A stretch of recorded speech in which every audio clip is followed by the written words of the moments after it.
You're listening to the Public Health Entrepreneurs Podcast with your host, Dr. Charlotte Huntley. Greetings, everyone, and thank you for joining me on this episode. On this podcast, we explore all sorts of topics that are of interest for professionals at this intersection of public health and entrepreneurship. My name is Dr. Charlotte Huntley, and I'm really excited and grateful that you decided to join me on this episode. I'm a public health entrepreneur with well over 25 years of experience in healthcare and in public health, and I've supported many entrepreneurs along the way. I've also been podcasting since 2017. I love podcasting. It's a very powerful medium and platform to connect with your audience, share your thoughts on a niche topic, and it's a great way for me to share information with all of you on this topic of entrepreneurship and public health. So today, on this episode, we're going to focus on establishing thought leadership. We're continuing. I got a little series going on here, but on this particular episode, we're going to focus down on attracting clients through social media. So you can establishing your thought leadership is really sharing your comments, your feedback, your thoughts on a topic that basically filters it through your lens, your expertise, your view, your background. You get a chance to share on a topic through your perspective. And this is how you establish that thought leadership on a topic in a niche area, in a category. It naturally draws your clients, I'll say your network, the people that are interested in what you have to say. When you say something that resonates with them, it just attracts them to you. It helps you build a network and a community. And from that, you're often able to then convert that network or members of that community into clients. Sometimes your clients are out there curious or thinking about the same topic. And when you establish your perspective, they like what you have to say. At the very minimum, they'll start to follow you, connect with you a little bit.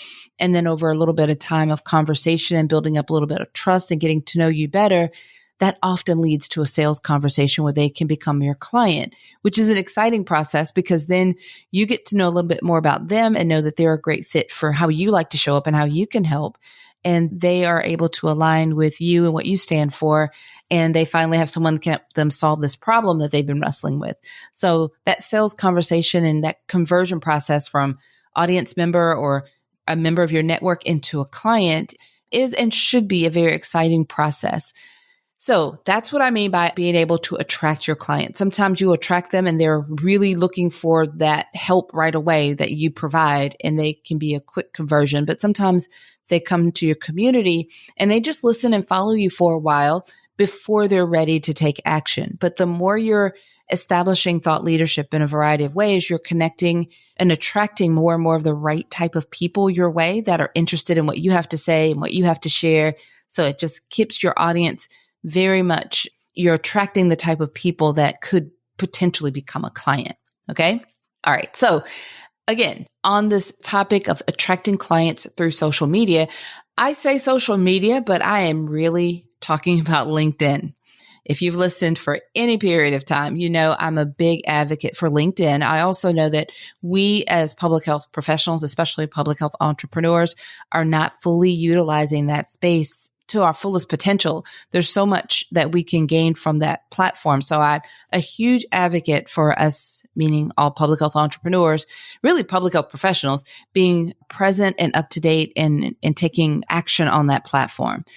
So here are just a few tips for establishing thought leadership on LinkedIn and attracting clients to you. So there are actually two tips that I'm going to share, but the first tip, I'm going to do a deeper dive on it. So the first tip for you is make sure that your personal and business profile pages on LinkedIn are up to date and are optimized for that LinkedIn platform. If you need to pause and go back and write that down, this is very noteworthy because we want to work and operate on a platform the way that they want us to. So if we understand what they want us to do on that platform, we can best optimize it, meaning things are going to work in our favor. You hear people talking about the algorithm and trying to beat the algorithm. I don't like that language because I think if we understand the platform and what the purpose is and what the platform is best used for, and we can operate under those rules or those guidelines, then we're going to win. That platform is going to serve us very, very well. So let's do a little bit of a deeper dive into what I mean by optimizing your personal and business profile pages. On LinkedIn, before I dive into that, let me explain to you why I'm saying this. If you haven't had this experience yet on this platform, on LinkedIn, you've probably experienced it somewhere on some other social media platform. Also, what I'm sharing with you about LinkedIn, you could apply it to other platforms if you are primarily somewhere else. But when there's a post that has a lot of attention and activity, and it's a really good post, maybe they have a strong statement or something that you like, or maybe it's a little controversial, we often go straight to the comments to see what people have to say about it.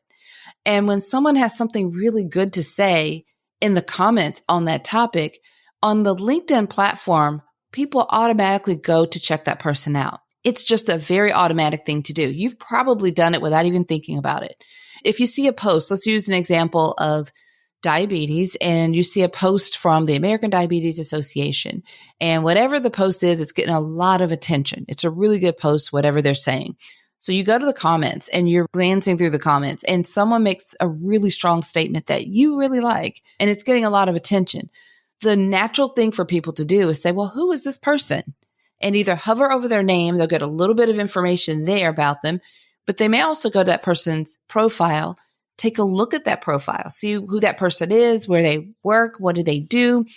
And at the very least, they may make a decision to connect with that person, to follow that person. And that's your goal.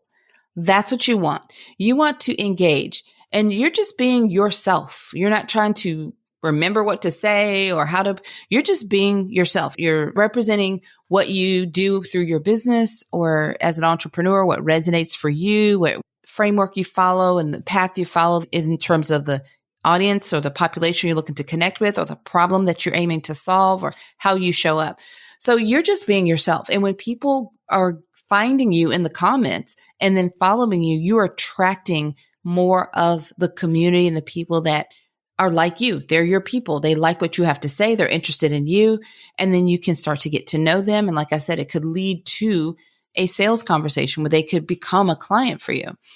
Or, they may show up right away. Like this is exactly what they need in their client right off the bat. But the purpose here is this platform, if you're optimizing your profile, your personal and business profile pages, then when people, hover over your name, when you're making a comment that's getting attention, then they go to your profile, they get the answers. They want to know who you are. Then it's clear. Your profile is optimized. You're making it very clear. As opposed to when it's not optimized, then it's a missed opportunity. Because if they go to your profile and it's really not up to date, they can't follow, then they're just going to go back to where they're scrolling or whatever else they were doing. So this is what I mean by having it optimized and really being able to take advantage of that situation. So now I'll dive into what I mean by optimize. So here are a few things that you can do to make sure, at the very least, these are not the only things, but at the very minimal, I'm still focusing on LinkedIn, but you apply it to whatever platform you'd like. Make sure that your profile picture shows your face. We want to see your face. Who are you? Just as if we were passing each other in a conference, we're going to see your face and put a face to the name. So it doesn't need to have anyone else in the photo. So not, someone else next to you that you've cropped out. Like just get a photo that's just you, your face. If you don't have a professional headshot, then do the best you can with your mobile device because they all have great cameras. But get a really good profile photo that shows your face and smiling preferably. Make sure that you've got a background image. Now, there is a difference between your personal profile and your business profile. I'll touch on it briefly, but you can definitely explore this more specifically. This is one of the ways that we love to support our mastermind group members. We give them a lot of resources and much more specific guidance on really getting their pages optimized on LinkedIn. But I'll share as much as I can on this episode with you. So your personal profile is you, your name, and you personally, your background, your experience. It's all about you personally. And then in the experience section, it will list the places you've worked, your previous employer, your current and previous employers. Your business profile page is your business name, connected likely to your website if you have one, but the business name, what you do in the business, and some sort of call to action to either message you there on LinkedIn or send them to a form to fill out if they're interested in working with you. But it's about your business, the business name, what you serve, the problem you solve. So on your personal profile page, your personal page under the experience section, you want to connect your business as a current employer. So your business, whatever your title is with your business, and connect your business page so that business logo shows up in your personal profile section and it looks very complete. So that was kind of deep for those of you that are not that familiar with LinkedIn. It seems like a bit much, but if you were already on that platform, it may have provided a little bit of clarity between the business profile and the personal profile. So either way, both of those require a background image and a profile photo. So your personal profile page, you're going to have your face smiling. On your business page, you're likely going to have your logo as the profile image. The background photo or the background image should be something that represents your work, the cause that's important to you. Sometimes you can create a customized image to go for the background on either your personal or business page on LinkedIn. There are a lot of options for this, but you need a background image. Having it just blank is a missed opportunity. I think it adds a lot of personality and completeness when you have a background image. Personalized about section. So the section that says, right now it does say about. So on your personal profile, make sure you're completing that section. Let people know how you can help them. Sometimes I see people writing a lot about themselves. I do this and I love this and this is my favorite thing to do. And that's nice. But I think people are always looking for what's in it for me. So if you can frame it or phrase it in a way that lets people know that are scanning how you can help them, that's a better win, I think. Play around with that. Look at some other profiles and how they're written for profile pages that look to you to be optimized. If they have a lot of followers, they're pretty active and engaged. Look at how they have written their about section. I think that the about section should be written as a first person, not as a third person like you would in a bio, because it's still social media.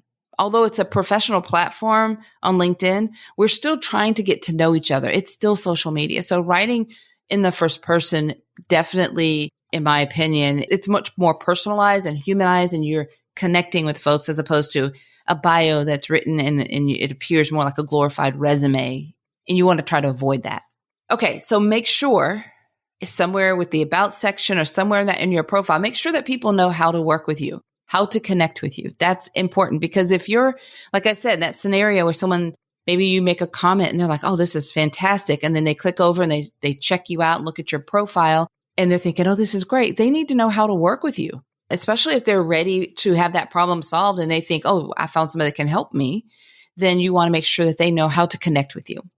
And sometimes it's simple as saying, if you're interested, if you have questions, send me a direct message. Something as simple as that. It lets them know it's okay to do that. You're inviting them to do that. It could be a link to your website or it could be a form that you have. I'm going to also touch on the experience section. So sometimes people will choose to have every employer they've ever had listed in the experience section. Some people will pick and choose for like a period of time or what they think is relevant. I'm going to leave that to your discretion. But whatever you decide is relevant, make sure that that is up to date and complete. It should not flow like a resume, but you can certainly take from your resume or CV to complete that section, but just make sure that always think about the person that may be viewing this and make sure that it is a good experience for them. They understand it's not, like I said, it's not just a glorified resume. It should be something that helps them get to know you and about your background and your experience.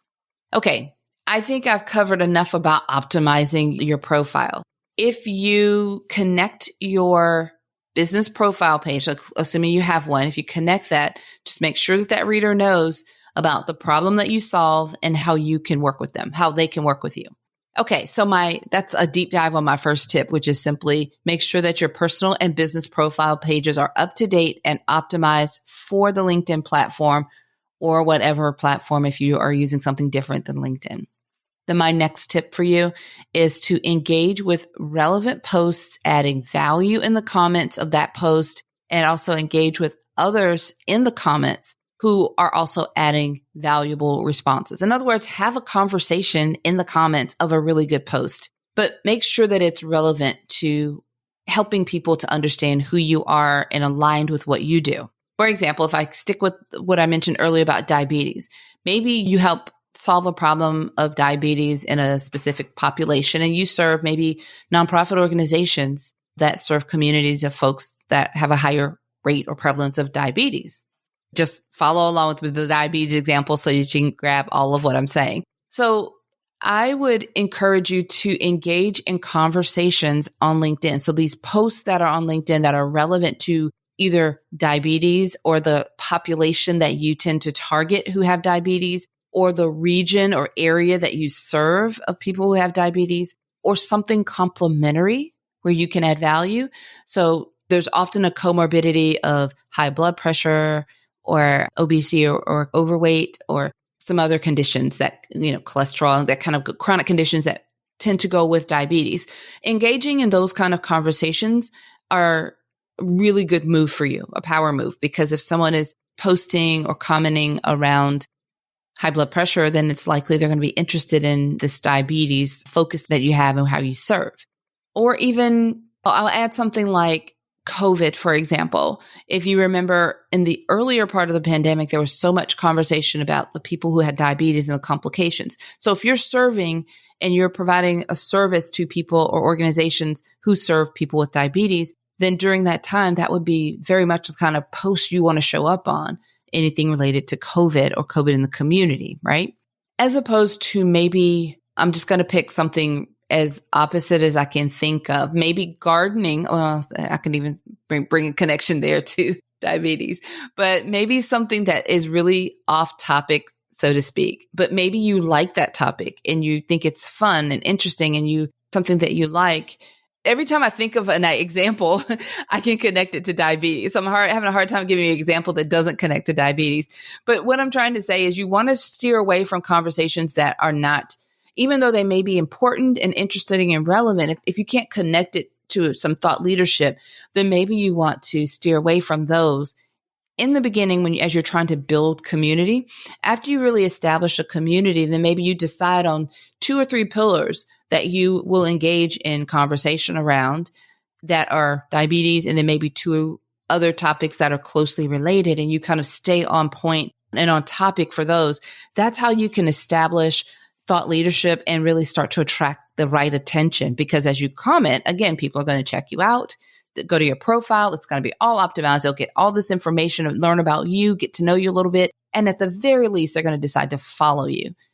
That would be such a win. They may decide to connect and actually send you a message and say, I like what you said about blah, blah, blah, and start a conversation in the direct messages. That would be awesome. And then also they may come to you and say, how can we jump on a call? Because my company is looking to find some consultant that can help us with this exact thing. And I really liked what you had to say. Can we meet and discuss? I mean, that would be wonderful, right? And it does happen. It really does happen. But my point is, if your energy is spent in this kind of target area, then you increase your chances of being able to attract clients, especially LinkedIn, especially if you keep your profiles optimized and up to date. All right. We have, as I mentioned earlier, we have an awesome mastermind group program. We go really into a lot of deep dive conversations and guidance and strategies for LinkedIn in that mastermind program. It's that important. Our program is best suited for established entrepreneurs where we work together online and also we gather together in person for a 2-day retreat. We do this twice a year. We've had entrepreneurs come from all over the US and other countries as well, like the UK and Guam, to attend our in-person retreats. Now, enrollment is only open twice a year. That's in June and December, and only to people who have submitted an application. So if you would like to know more about our mastermind group program, then please visit our website and submit an application at publichealthentrepreneurs.com. You'll find links in the description of this episode as well.